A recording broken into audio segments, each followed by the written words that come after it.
Hi friends, Sankranti special అయితే వచ్చేసింది. మేము కూడా సంక్రాంతి పండగ చేసుకున్నాము.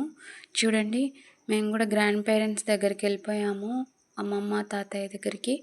అక్కడికి వెళ్ళి మేము పక్క భోంచేస్తుంటే వాళ్ళ పక్క అరిసెలకి ప్రిపేర్ చేస్తున్నారు కట్టెల పొయ్యి మీద. మా నాన్న చూడండి, అత్తరాసాలు చేయడానికి బెల్లం కరగబెడుతున్నాడు. ఇలా చలివిడి చేసుకున్నారనమాట. వాళ్ళు చేసిన తర్వాత అరిసెలు అయితే చేసేసారు. సెకండ్ డే, ఫస్ట్ డే కాదు, సెకండ్ డే చేసేసారు. అరిసెలన్నీ చేశారు. మేము తోటలో అయితే బాగా ఎంజాయ్ చేసాము. అరిసెలన్నీ ప్రిపేర్ అయిపోయిన తర్వాత నెక్స్ట్ డే లాస్ట్ పండుగ రోజు, మకర సంక్రాంతి రోజు వడలైతే చేస్తున్నారు. సేమ్ ప్లేస్లోనే గారెలు, వడలు అంటాం మేము ఈ సైడు. ఇంకా నాటుకోడి, వీటి కాంబినేషన్లో అయితే నాటుకోడి తీసుకున్నాము. నాటుకోడి తీసుకున్నప్పుడు అది కట్ చేస్తే అది గుడ్లు పెట్టే కోడి, దాని లోపల గుడ్లు ఉన్నాయన్నమాట. ఇవన్నీ చూపిస్తున్నాను మీకోసం.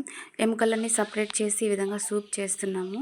బోన్లెస్ చికెన్ ఉంటుంది కదా, అది తీసుకొని ఇలా ఫ్రై చేసుకున్నాము గారెల్లోకి.